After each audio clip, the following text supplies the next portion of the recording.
Kalian harus berpikir menggunakan otak kalian dengan baik. Jika salah satu seorang pemain merasa dirinya lebih besar dari klub, dia harus pergi. Cristiano Ronaldo telah membuktikannya di luar Manchester United. Dia sudah memenangkan banyak gelar bergengsi di Real Madrid dan Juventus.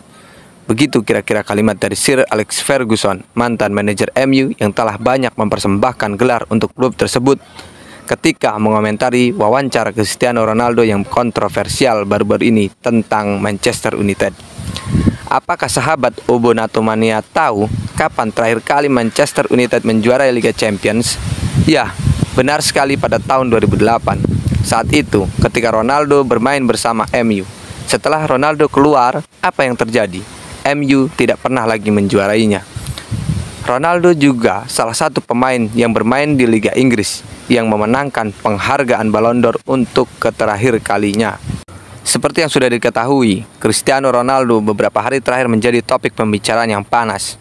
Bukan karena performanya yang cemerlang, tapi melainkan karena wawancara kontroversialnya baru-baru ini bersama Piers Morgan. Ia baru-baru ini menyebut bahwa ia merasa dikhianati oleh MU.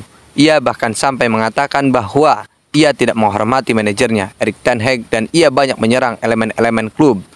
Berkat pernyataannya yang kontroversial itu, Ronaldo mendapat banyak sekali dukungan dan kritikan. Namun, apakah sahabat Obonatomania tahu alasan kenapa Ronaldo berbicara selantang dan sekontroversial itu mengungkap kebobrokan Manchester United? Berikut 5 poin alasan yang dapat saya analisa dari sikap Ronaldo tersebut. Pertama, Ronaldo ingin keluar dari MU dan pindah ke klub yang bermain di Liga Champions.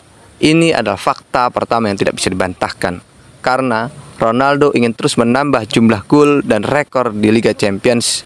Apalagi rival abadinya yaitu Lionel Messi tidak pernah absen bermain di Liga Champions bersama PSG. Maka ini tidak bisa dipungkiri, di kemudian hari Lionel Messi akan bisa memecahkan rekor barunya mengalahkan Ronaldo.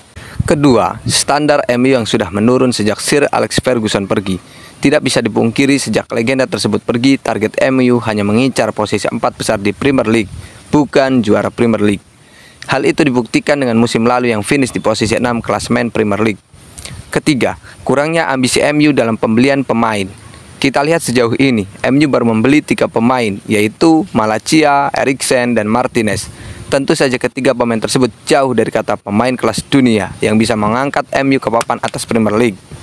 Dan juga 3 pemain tersebut tidak cocok bermain bersama Ronaldo di atas lapangan kulit bundar. Keempat, kekecewaan Ronaldo terhadap attitude pemain muda MU yang bersikap meremehkan. Mereka tidak belajar dan memetik pelajaran yang Cristiano Ronaldo dapatkan dalam karirnya yang luar biasa, sehingga menyebabkan MU memiliki mentalitas kecil. Kelima, Manchester United tak percaya putri Ronaldo sakit. Tidak ada empati yang ditunjukkan oleh klub terhadapnya, membuat Ronaldo benar-benar merasa terluka. Melainkan empati itu datang dari klub rivalnya yaitu Liverpool. Pada laga tandang MU ke Anfield tersebut, Liverpudlian, supporter Liverpool, pada menit ke-7 babak pertama pertandingan, seluruh kopites di Anfield melakukan standing ovation. Mereka memberikan tepuk tangan selama 1 menit penuh untuk berbela sungkawa kepada sang striker Manchester United tersebut.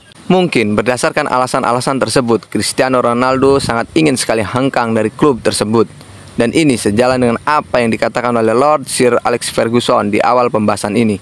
So, para netizen budiman, silahkan simpulkan masing-masing pendapat kalian tentang ketegangan yang terjadi antara Cristiano Ronaldo dan MU di kolom komentar. Tentunya komentar dengan bahasa yang sopan, bijak, dan cerdas ya. Sehat selalu dan jangan lupa bahagia, Obonatomania.